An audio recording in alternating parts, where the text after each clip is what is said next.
Good morning, everyone, and thank you for attending our session that we have, our March session of the Ag Economics Current Issues. We've had to make some changes in times, and I apologize for date and time change. Well, I feel like we've got a great program. So again, thank you for joining us. As always, we record this thing and make it available for later viewing. Also, I'll be watching the text chat today, so if you have questions or you raise your hand, I'll be watching that to make sure our presenters are aware that they do have somebody that wants a response. Our presenters today, we have three. We have Misha Manicheri. She's going to be discussing weed control and wheat quality issues. Brian Arnell, looking at soil fertility and its impact on test weight and protein. And then Kim's going to be looking at some mandatory changes that are affecting Oklahoma cropping systems and provide us some update on current outlook, etc. So, without further ado, I'm going to turn it over to Misha so we can get started. Thank you. Good morning. Can everyone hear me and see the screen? Probably have your microphones muted. Are we good? Yes. Okay, thank you.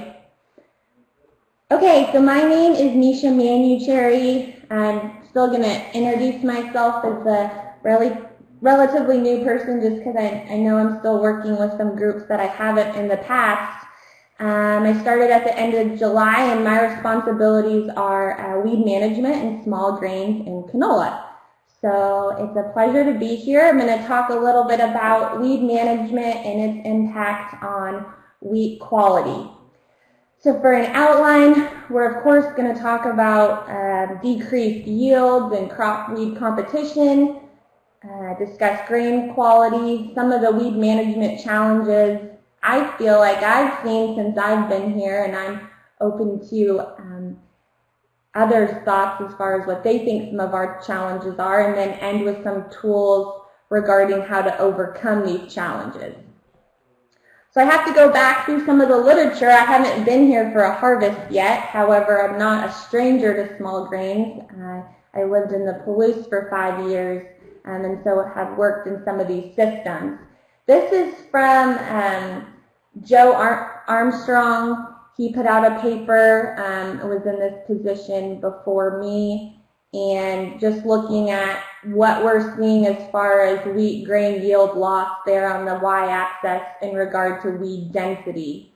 So we have three of the big ones: Cheat, which is true Cheat, Feral Rye or Cereal Rye, and then Italian Ryegrass. And you can see that when we get to 10, 20 plants per meter square, we start to see significant yield loss.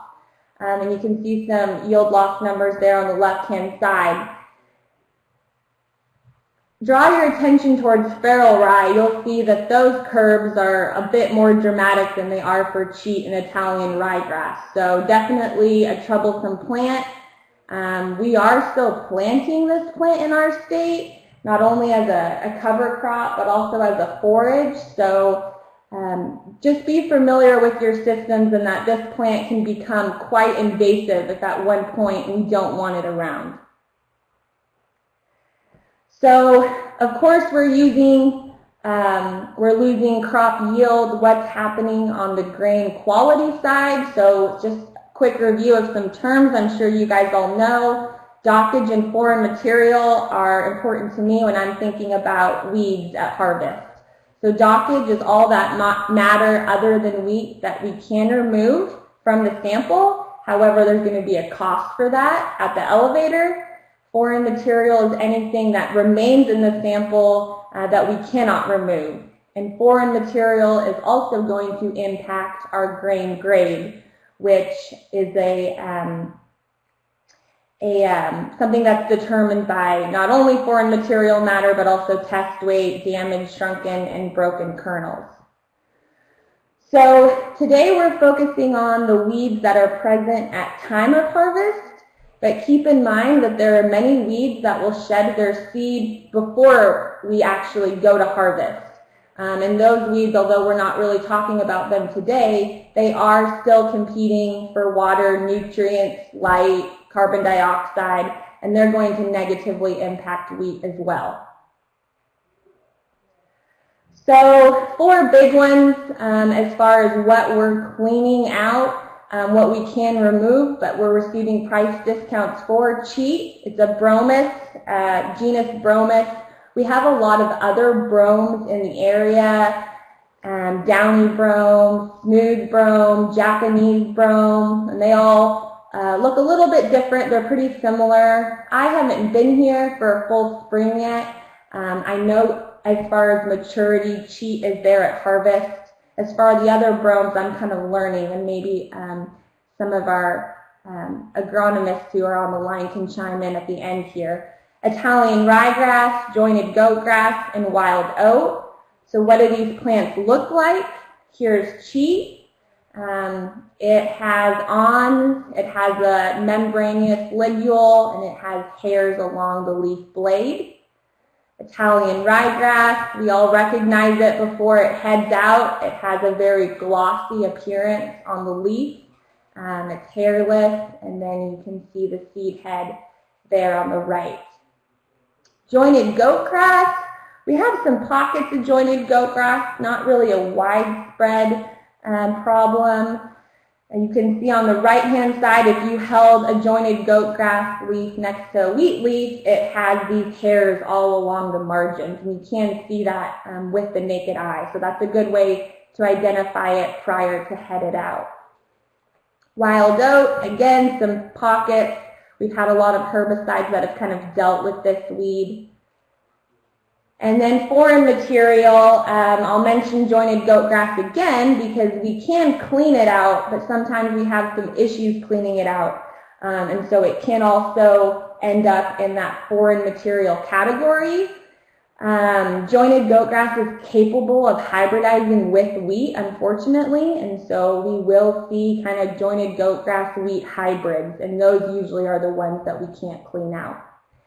And then farrow rye, cereal rye here on the left-hand side. Once it heads out, it's quite a bit taller than wheat. However, its seed is very similar, and so we cannot clean this out of wheat.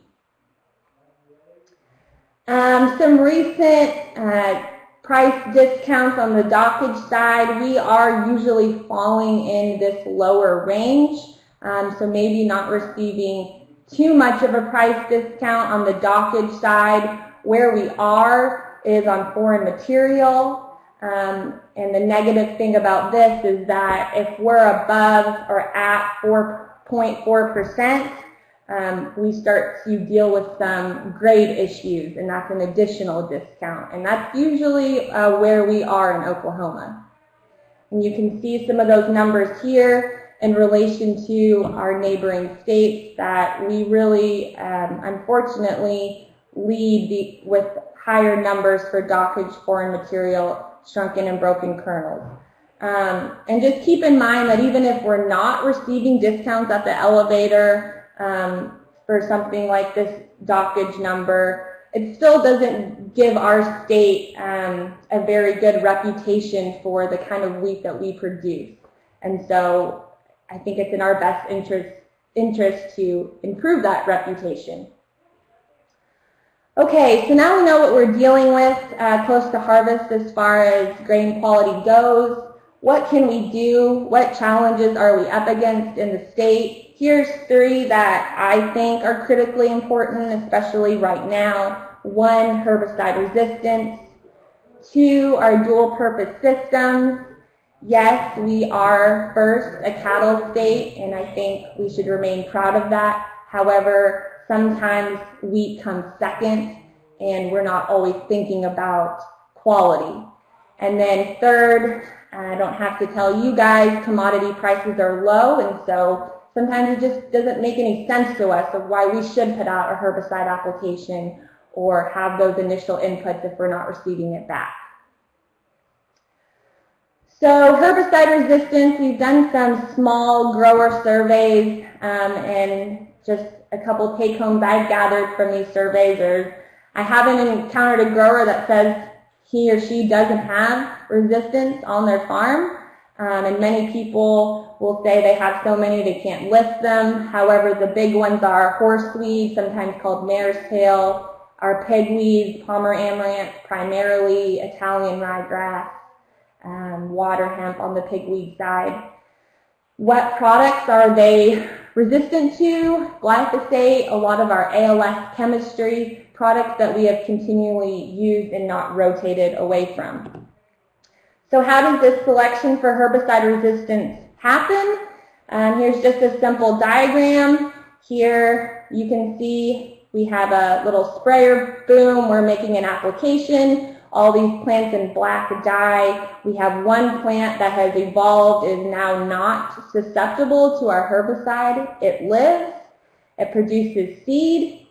The next season, now we have 3 plants in the field if we didn't control this escape. And then eventually we can have a whole field or population of plants that are resistant.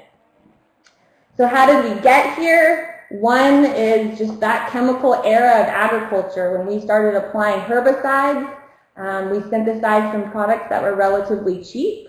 They were easy to apply, and so of course we got comfy and started using them over and over.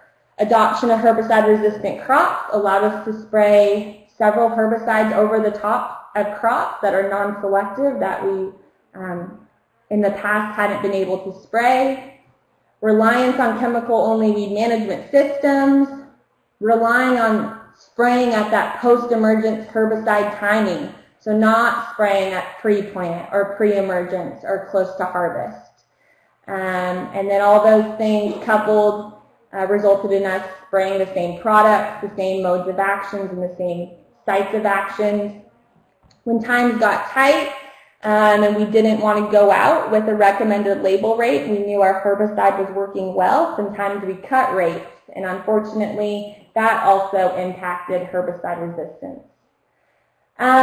So why do I say dual purpose livestock is a challenge? I already mentioned that earlier, that if we're making the most money from that cattle and not from our wheat, then it's easy to put our energy and time into that animal. But here's just a number to show you that we have as many cattle and calves in the state as we do wheat acres grown for grain.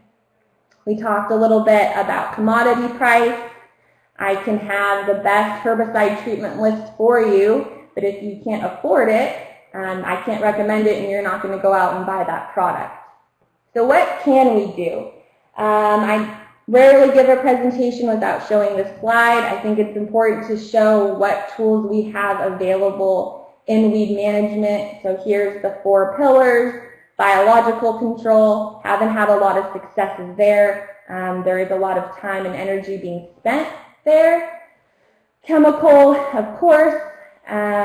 Physical, mechanical. There has been a movement towards no-till. And the benefits of no-till and what they're doing for our soil quality are undeniable. Unfortunately, when we spend too much time on any one tool, we start to have some selection pressure on the resistance side.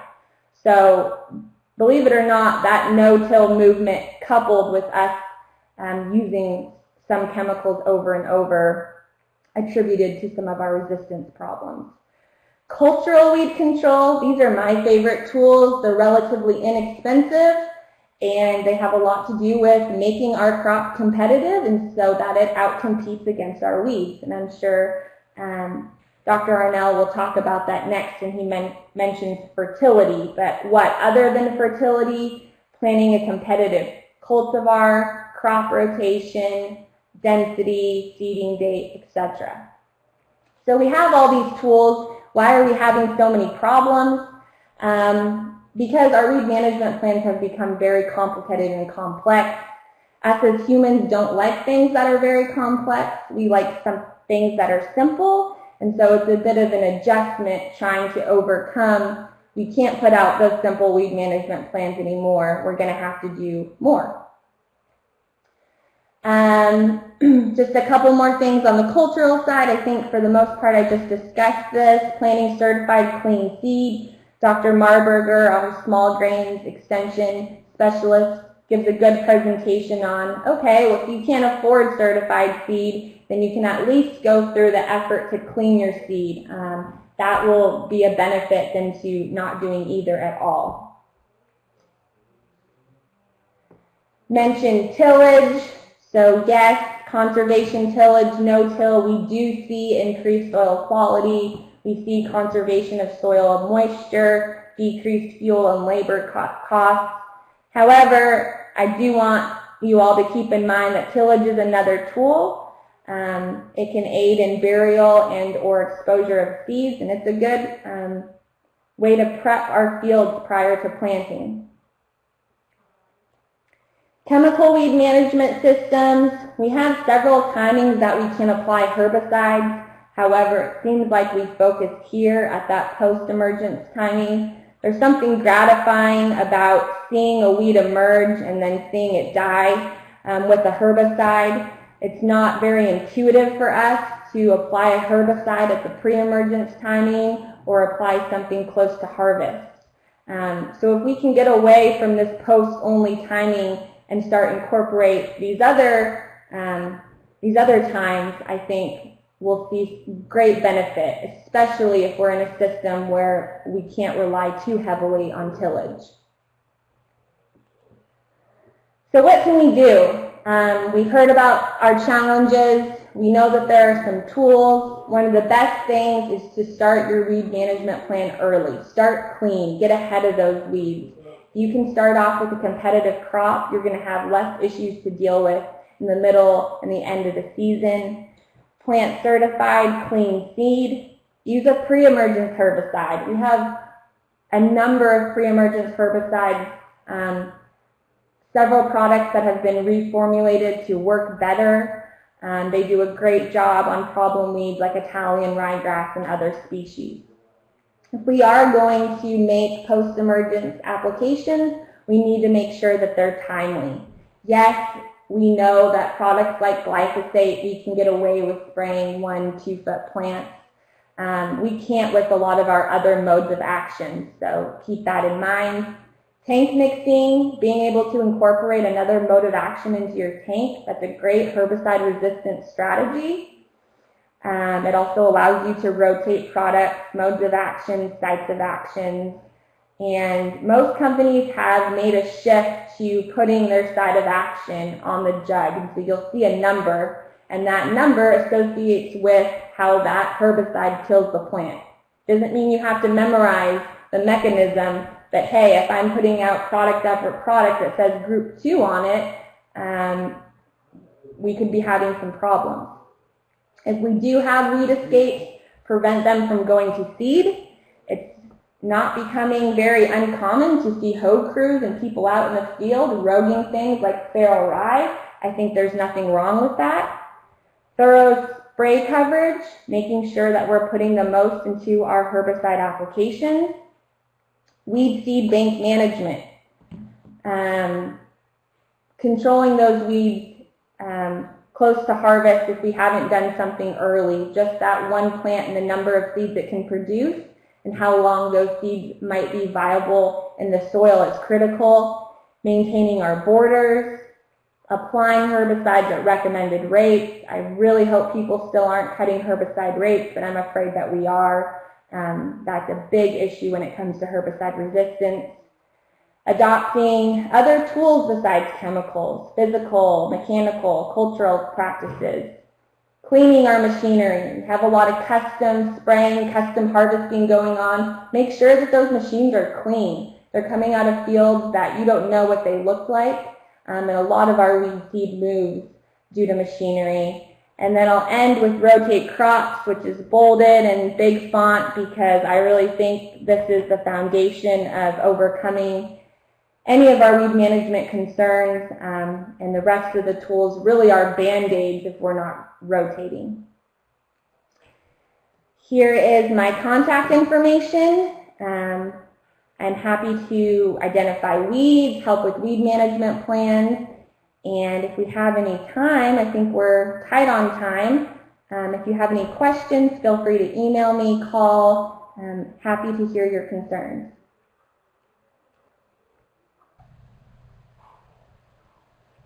We have one item being typed in from Heath Sanders.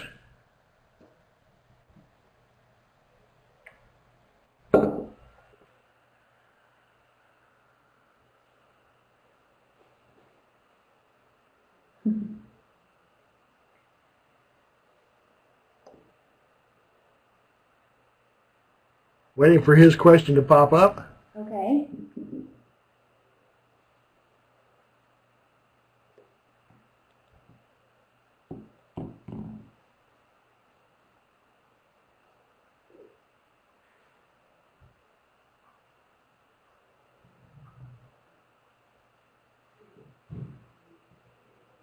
He has a good one. Good question. He's a weed scientist, so I know he has a good question. Here we go. Okay, so he's asked, have I heard about the ACCH wheat variety of wheat that's being developed out of Colorado State University? Yes, I have heard about it. We have a couple trials in the field this year.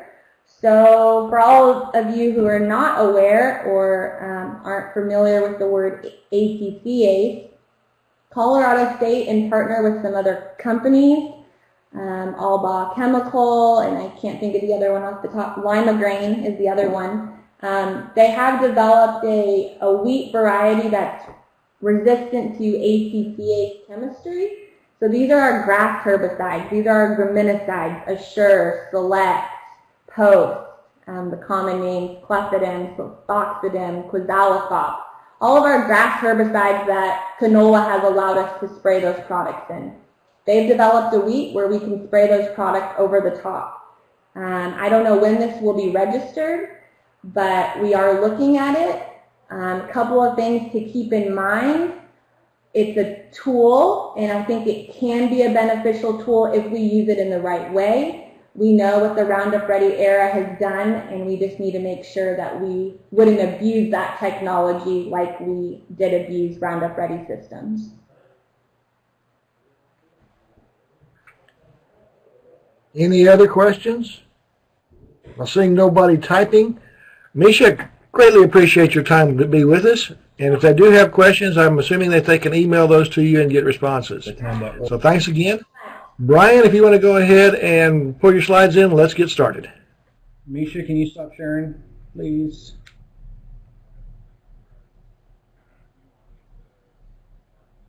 Thank you, ma'am.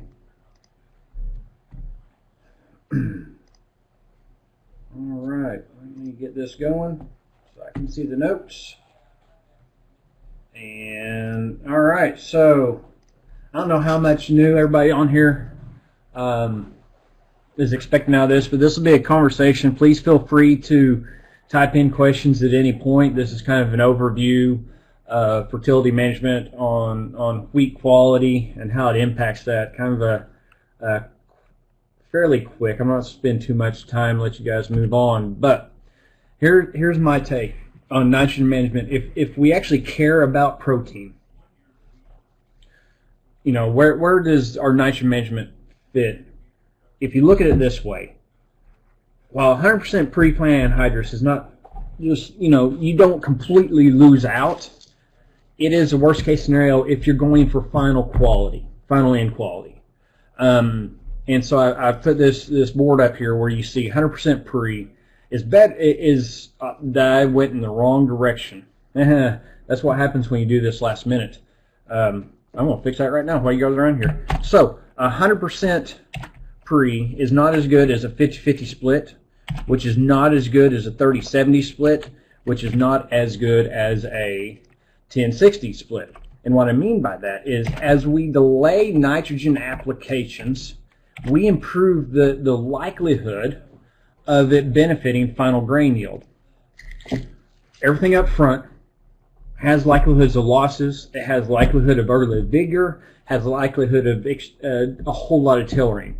That can have negative impact on our quality. Moving it to a 50-50 split at least allows you to get some later nitrogen on to ensure that by the time you're building that yield and building that grain, that you're building quality and protein. I like a 30-70 split even better. And then ultimately, so that 10-60-30 we have more and more producers, especially with this current market, going to 10 being just 1846 in furrow, 1152 in furrow, a 60 pound. So they're basically getting it up to 60% of their yield goal or 70% of their yield goal nitrogen rate recommendation. So they're doing that in December to early January. And then a top off right before holostem. So right now, based upon the environment and how everything looks. Now, those are if you don't use the enriched strip.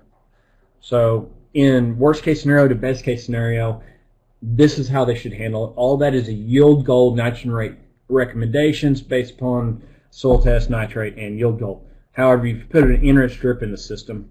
The 40 pre with enriched strip or 15 pre with enriched strip, basically, especially on this wheat, the less we can go pre and move to in season, the better we're off as far as quality, as far as nitrogen use efficiency, all that stuff. So moving from a heavier pre to a lighter pre with enriched strip helps. Those that have been running enriched strips for over 5 or 6 years have really moved to the concept of fertilizer and drill, and that's it. Doing an early shot, usually triggered by the nitrogen-rich strip sometime around November, as early as November, as late as January. And then you see this other enriched strip. These guys are hitting 2 in-season applications based upon the sensor because you have an improvement in growth and you're topping it off. And it's working really well. We are getting guys that are pushing high-quality yields with low inputs. They're really putting in about $1 or a pound of N per bushel and keeping high quality with each bushel coming out. And so it's economic and it's getting a good quality in gain. So our nitrogen-rich strips, guys, I am without question confident in how the nitrogen-rich strips are doing, and the fact that we aren't doing, I've laid off of it, and you'll see a little bit more. I'm going to push hard this next year. Just an example that came from last year, I get every year 10 to 15 producer stories. So I had 2 fields, producers pushed 85 and 95 bushel wheat, 2 different producers, fields 80 miles apart. Both of them were around 56 pounds of nitrogen total. Both of them had over 12.5% protein. So we're managing that, and it's been great. This last field that I actually just got the reports on and was hearing about, last year cut over 100 bushel grain on 66 pounds of N, had a 12.5% protein. The enriched strip, which was just 60 pounds pre-plant, so 60 pounds, so it had a total of 120 pounds in it, was down flat. So we aren't even up to the yield goal recommendation for 100 bushel wheat, and yet we're lodging. The neighbors lodged. The neighbors cut 80 bushel wheat on the ground with pickup headers. This guy was running a stripper header with 102 bushel wheat at 12.5% protein. His quality was great. The other qualities were junk. The enriched strip is helping us. And why I got called this year is that the same fields are not showing more than about 90 pounds nitrogen need, but they're still looking at a 90 bushel yield potential. So it goes in that we are able to maintain yields. Across from these 2 fields, I had another guy that was following sorghum, high-yielding sorghum and high-yielding corn that was having to pump in the nitrogen. He, to get his 80 bushel, was applying about 160 pounds of nitrogen to 170, but guess what? It stood, and he kept 12.5% protein. Everybody else around him under the stain cropping system suffered, had nutrient deficiencies, and had low pro. We've got the technology for wheat. We should be pushing, we should be promoting it, or we're showing and sharing it more often than we really are. Test weight. This is some old stuff, and this hangs out to Oklahoma. We probably need to look more into it, but this is some old data, and it's been around, and it really hasn't changed. It is known that early nitrogen may produce extra tillers, which are small, and hence produce smaller grains. This isn't new. We like early nitrogen in Oklahoma because our predominance for grazing, so it worked out well. Put on a lot of nitrogen, produce a lot of tillers, produce a lot of forage. If you want end quality, though, it's not helping you. Early end does not aid you on end quality game. Late application of nitrogen typically improves kernel weight. It's basically getting you more leaf area index. You don't have the many tillers. You get good leaf. You get good photosynthetic potential, and you put that into grain, and it helps. So delaying nitrogen from all up front to at least November or December or January or February is improving grain quality and along with potentials for improving test weight. We think about our timing. How are we going to time nitrogen application? And here's the seesaw, teeter-totter, however you want to say that I've always gone with. We have up to flag leaf to build grain. And we'll talk about this even more in a little bit. But by flag leaf, this is a complete juggle where I've got tons of data that shows nitrogen at flag leaf. It may improve grain yield, probably more of a test weight issue. It may go to protein, or it may go nowhere. But if you get past flag leaf and apply nitrogen, then you really increase the protein. So anthesis applications of nitrogen increase protein. Pre-flag leaf applications of nitrogen may or may not improve protein. The may or may not is if you are deficient on nitrogen, it will improve it. But a post-flag leaf application and anthesis application will actually push protein above what it normally does. So if you're getting a market, getting money for extra protein, depending on how much you're getting per percent protein and how much yield you've gotten, what it's going to cost, it's a consideration that you can go in late, fly on some nitrogen, and build that protein if you get paid for it. Again, you got to get paid for it. I don't expect anything at flag leaf to build yield. I've just never seen it. As far as products, I know there's a lot of people that sell stuff as far as products goes about low fertilizer or low salt fertilizer. We've done a lot of work here. Yeah, you put something in that's a low salt like a Coron or an Impact or Dura-N at that time and you get a grain boost. But guess what? You can do the same thing with UAN cut with water. So you don't have to go with the expensive stuff. It's best if you cut it with water, like a 50-50 blend, just so you don't get the burn. But you don't have to spend $4 a gallon. You can spend the cheap stuff and just add some water to it. So either way, we can. If we need protein, we know how to make protein. If you want to maintain grain quality, we know how to maintain grain quality at OSU. Got tons of data to show that. A note, as we get in, we broke hollow stem in a lot of the state, and I am completely confident that you guys and gals, as you wander around looking at wheat fields, you're going to see cowpox. You're going to see nitrogen deficiencies in this year's wheat. One thing to consider, first hollow stem is what we always want to get nitrogen on wheat by. That is as much a mechanical reason, more so than a physiological reason. You know, if we're running floater tires in a spreader truck, I don't want to be out over first hollow stem. But folks, we're running 100, 120 foot boom sprayers with 18-inch wide tires that's knocking down 1% of the crop.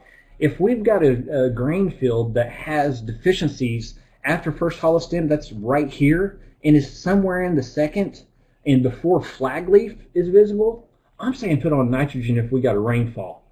Because we're going to build, I've got enough research to show that we can recover yield if we have a deficiency. If they don't see deficiencies, stay away from the field. If they do have deficiencies, we can recover. This curve, I just built this morning, it should be more like this. It's very steep right here.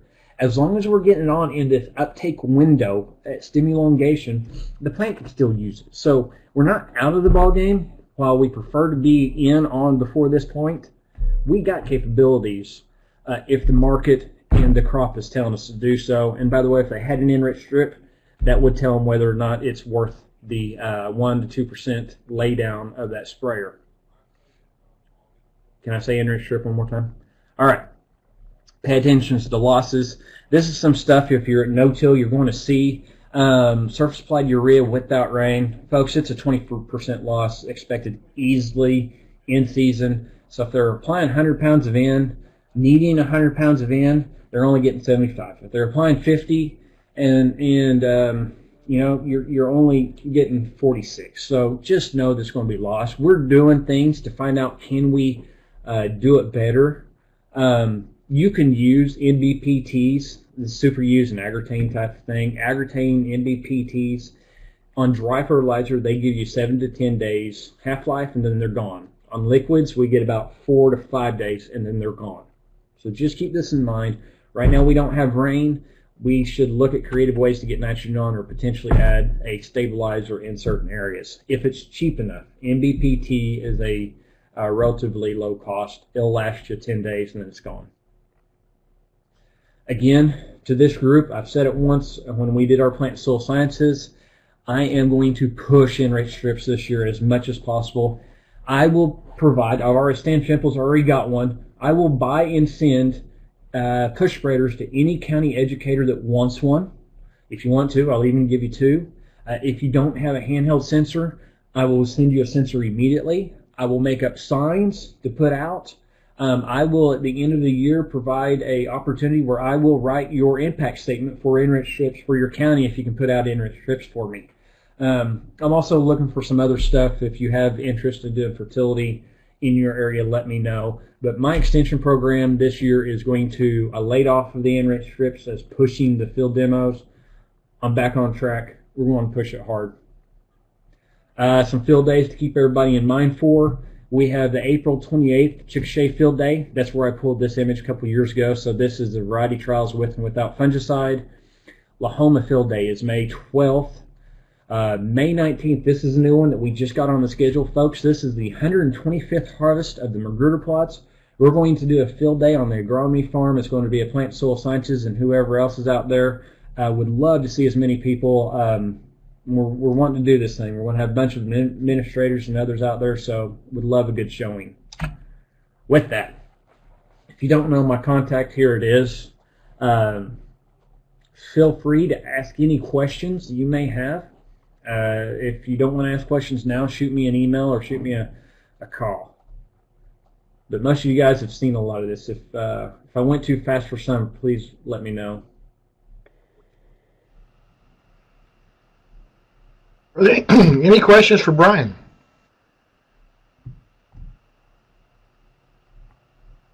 Not seeing any hands pop up. Nobody typing. I greatly appreciate your time today, Brian. As questions come in, we'll make sure they get forwarded to you. Again, thank you for your time and assistance. Absolutely, JC. Thank you, guys. Have a great and wonderful day, folks. See you at No-Till.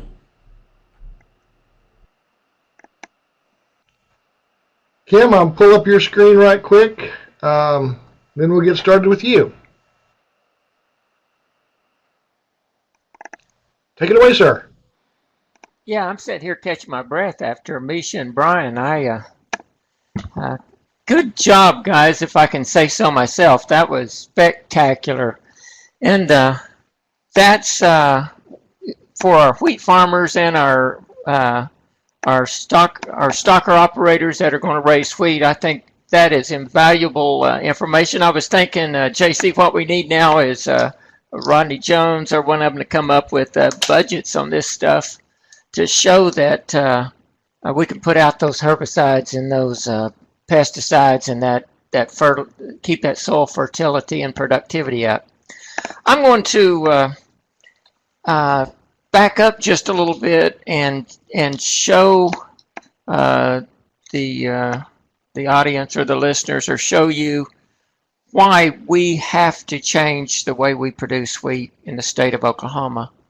Why we have to produce a high quality product. That's a quality with relatively low dockage, no to very low foreign material, and a good test weight, at least above 58 pounds, but really closer to 60, and why we've got to have our protein up closer to 12%. We hear a lot about the U.S. dollar index, and the dollar has moved against us. This is one of the negative things that's impacting Oklahoma. Our wheat, 50 to 60% of it's going to go in the export market. So the export market and the world market determines our local price. And we've heard about the dollar's impact on our price. The point I want to make from this slide is that that index of the value of the dollar relative to other major currencies around the world was walling around down to 80 to 84 points or percent until we got into June of 2014. for that next year from June 14 to June 15, we gained about 19%.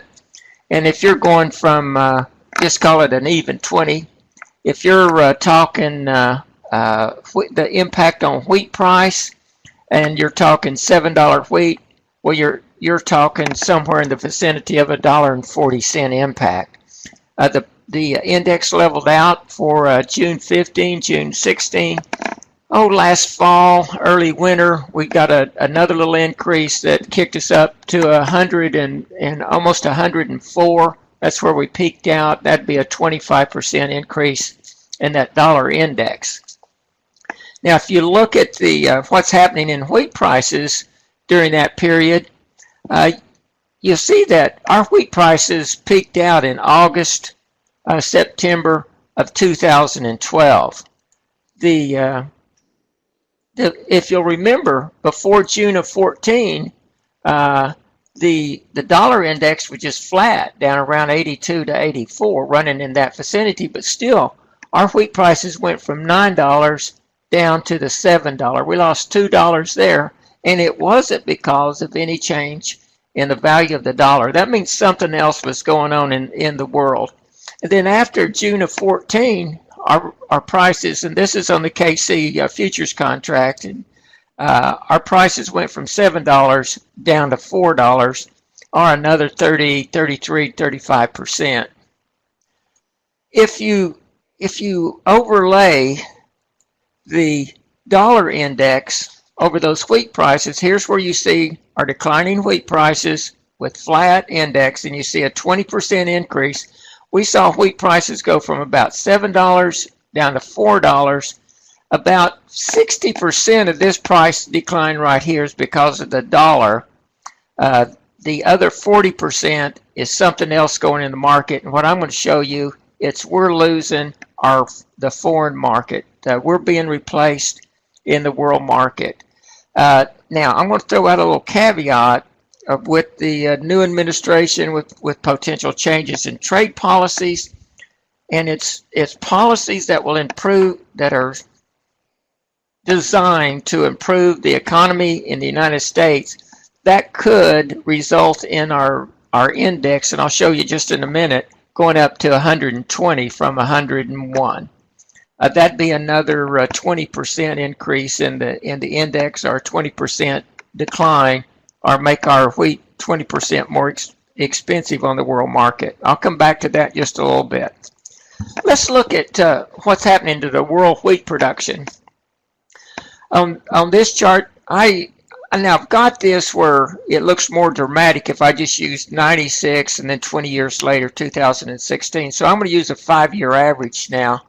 And if you go back to 96 on that 5-year average, you'll see that the European Union was, almost 3.2 billion, China 3.7 billion, India 2.2 billion, the United States at 2.2, and other countries at 3.4. Notice Ukraine 681, Russia 1.4 billion, Pakistan at about 0.6 billion.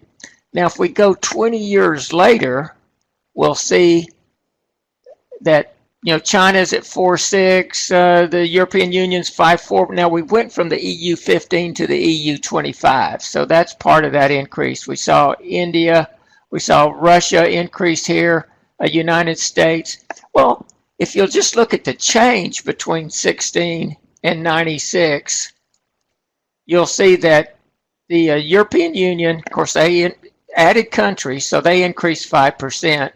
India increased 2%. Russia increased 1%.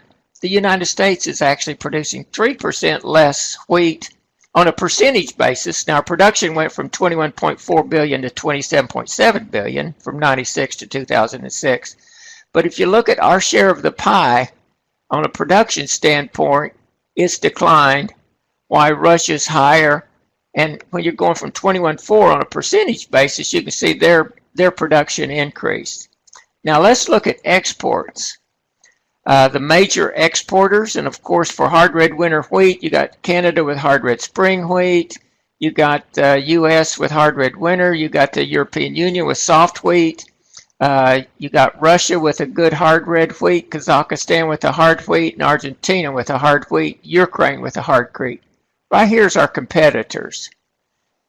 And in 96, we were exporting 6.5 billion bushels. If you go to 2016, you'll see increases in production in Russia, Ukraine, Kazakhstan, about the same with Argentina, and the United States. You notice we're now on our 5-year average below a billion bushels. Or if you look at the change, we're down 17%.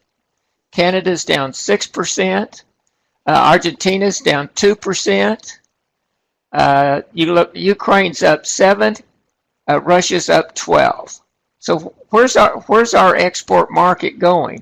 It's going to the Kazakhstan, Ukraine, and Russia. And if you look at 2016, this is a 17% increase. And if you add Russia, Ukraine, and Kazakhstan, just this current year, you've got a 30% increase over 1996, and you got a 22% decrease in the United States. So the former Soviet Union countries exporting over 2 billion bushels this year, while we're exporting less than a billion. I've heard people say, well, their quality is not that good. Russia and Ukraine are exporting 12.5% hard red winter protein wheat. 12.5% protein hard red winter wheat. Their average production is up near 50 bushels per acre. They do crop rotation where their wheat is clean and it's a good milling test weight. And to compete with them, and farmers say, well, that's not going to hold. It's not going to change.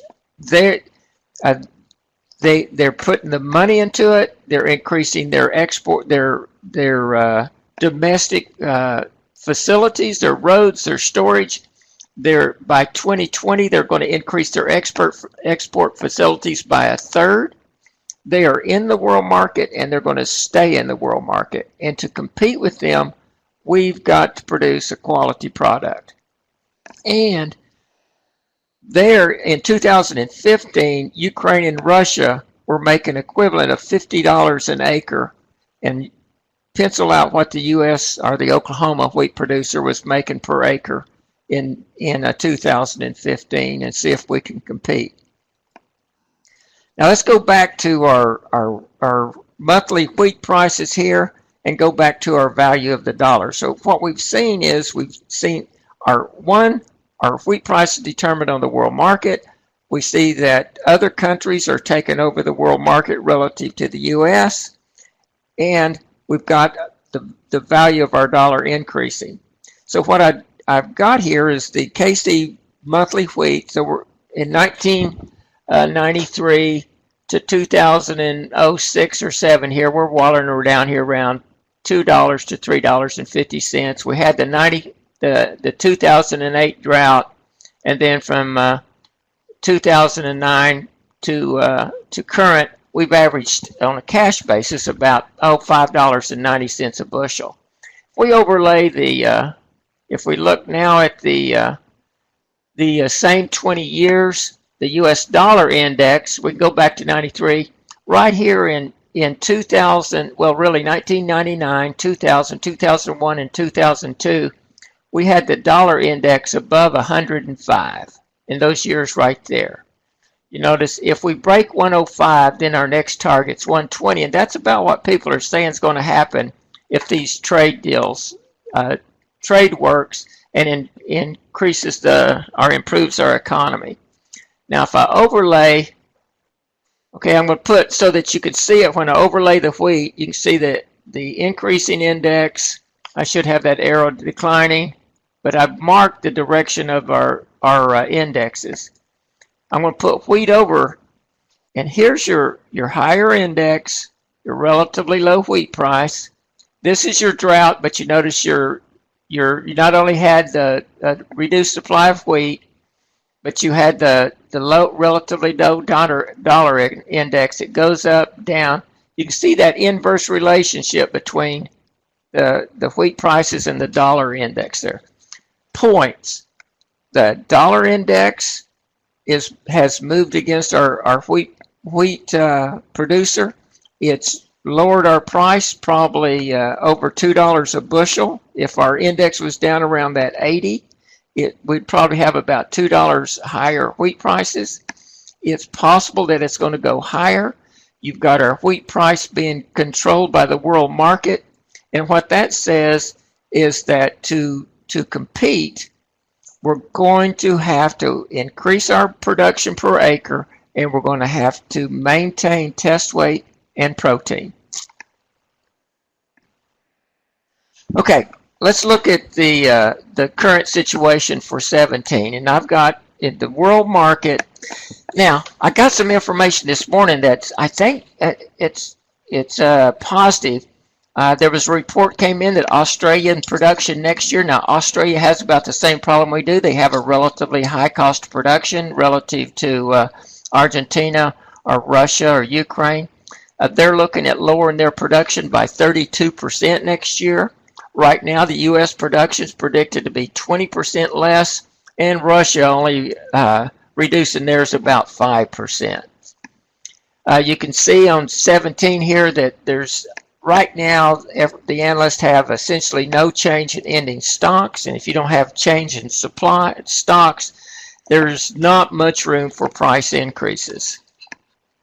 Right here, I just put in the U.S. production, and if you look at the U.S. average price, you'll see this price is more responsive to the world ending stocks and the world production. You notice you've got record crop in 10, record crop 12, record crop 13, record crop 14, record 15, record 16.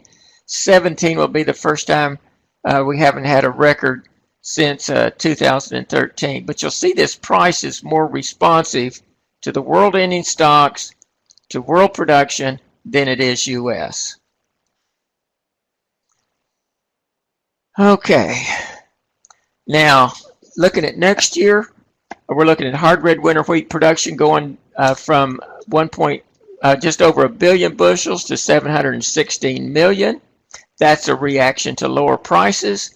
That's a reaction of grazing out more wheat, haying more wheat. And I think the wheat we're grazing and haying is wheat that's got the dockage and the foreign material in it. A lower winter wheat production, and about 20% lower U.S. wheat production, and that's a reaction to price. The dollar index, I want to come back and point out that there is, if it breaks this 105, if you're watching this futures chart, then and our economy improves relative to other economies around the world, we could get another 20% increase in that dollar index, and that will have a negative impact on prices. I can't predict the political world. If you're looking at the U.S. situation on 16, they're talking about the average U.S. price being $3.80. The Oklahoma price has averaged $3.13. On the average, if you'll go back the last 5 years, the last 10 years, the last 15 years, the Oklahoma price normally averages 10 cents per bushel less than the U.S. average price. I think this, so what we got here, we got 67 cents, so 57 cent difference, and I think that's the protein premium. And if you look at our protein averaged 1.2%, and that protein premium for 1.2% wheat is about 40 cents. 12 protein is 80 cents. So you're picking up 40 there from 11.2 to 12. If you go to 12 and a half, you're at $1 and a dime. So, like Brian was talking a while ago with timely putting on a nitrogen, and if nitrogen costs you 43 cents a bushel to put on, applied, then I don't know how much you got to put on there to get some protein.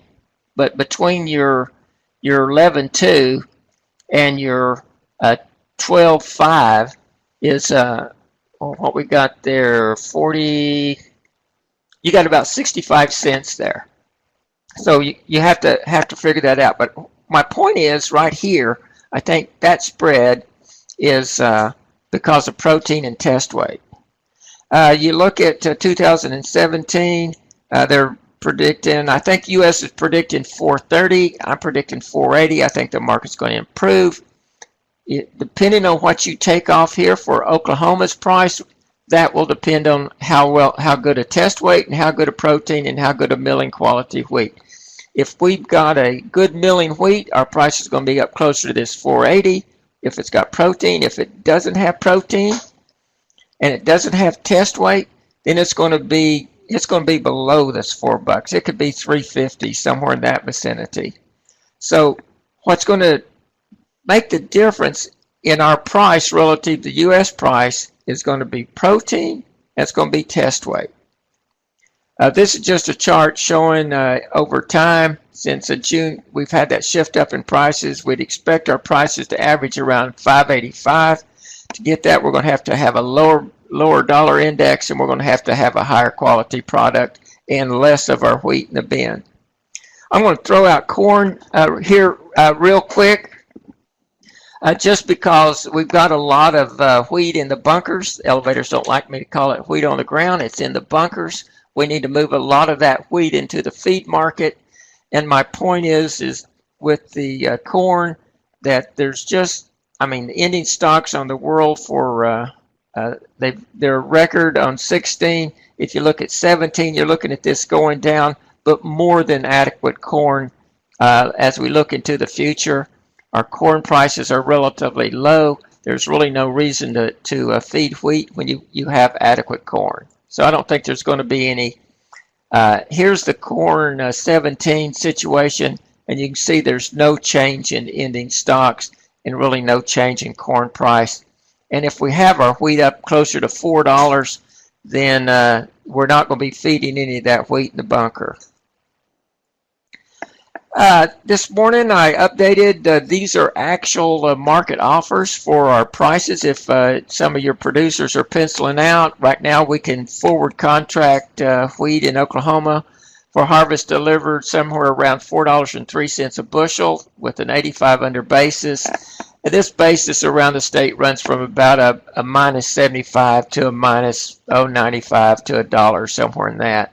But using a minus 85, corn can be forward contracted for harvest delivery at $3.40, sorghum at $3.15, soybeans at $9.65, cotton at about 70 cents, and canola, the forward contract on canola is somewhere around $7.10 a bushel.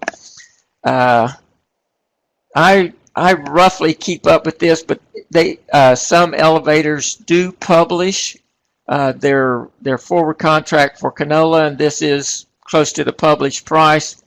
The futures on the Winnipeg market's at $535 a ton. If you divide it by 42.1 to get it to 50-pound bushels, subtract about a $5.60 basis off of that, you get $7.10. So if you want to watch that, just watch that canola July futures contract price and divide it by 42.1, subtract 560, and you'll get close. Or call some elevators and see what they're offering. I think we've had changes in our wheat market over the last 20 years. We've got we've got stiffer competition. We've lost market share. We've got countries like Russia, Ukraine, Kazakhstan.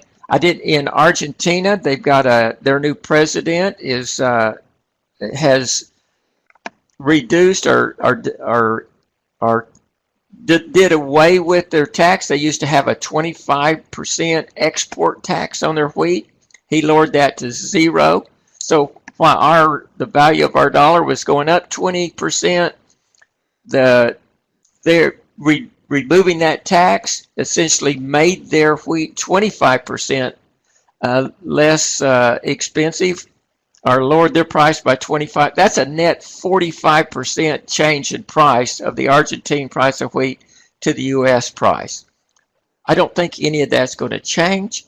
to be competitive, to stay in the wheat business, we're going to have to increase our average yield, we're going to have to maintain our test weight, and we're going to have to maintain our protein level. And JC, I stick a fork in it, it's done. Well, thank you very much, sir. Any questions for Kim?